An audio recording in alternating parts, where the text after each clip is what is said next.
नेपालको हालको अवस्था देखेर सबैले मलाई एउटा मात्र क्वेसन सोधिरहनु भएको छ, वुड यु गो ब्याक? र लामो समयपछि पहिलो पटक म एकछिन रोकिएर सोच्न बाध्य भएको छु।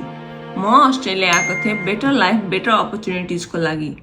मलाई नेपालको माया नभएर होइन, तर नेपालले लामो समयदेखि त्यो दिन सकिरहेको थिएन जुन हामी चाहन्थ्यौँ। त्यहाँ न त स्टेबिलिटी नै थियो न त रोजगारी नै।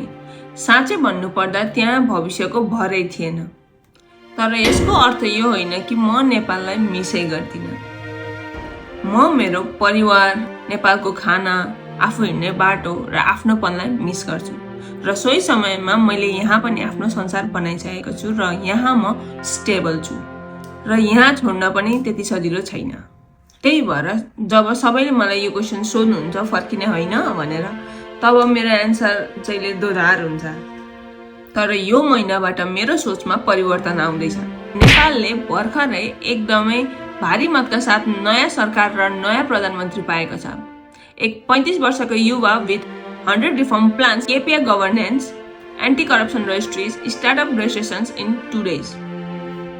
पहिलो पटक मैले आश मात्र गरेको छैन, नेपाल चेन्ज हुन्छ भनेर वास्तवमै देख्दैछु। सो नेपाल फिर्ता जाने होइन त? जाने। आज भोलि नै त होइन, तर कुनै दिन। यदि बालेनले आफूले दिएको प्रमिसको आधा मात्र कुरा पनि पुरा गर्नुहुन्छ भने, यदि नेपालमा युवाहरूले भविष्य आफै निर्माण गर्न सक्छन् नेपाललाई नछोडी भने, I want to be the part of that Nepal. Because at the end अस्ट्रेलियाले मलाई बेटर लाइफ दिए तापनि नेपालले मलाई म दिएको छ। अब तपाईहरुको पालो, नेपाल फिर्ता जाने होइन त? जानुहुन्छ भने कमेन्ट गर्नुहोस् तपाईहरु कुन चेन्जलाई चाहिँ पर्खिरहनु भएको छ, जुन चेन्ज भएपछि तपाईहरु नेपाल फिर्ता जानुहुन्छ। Follow for more.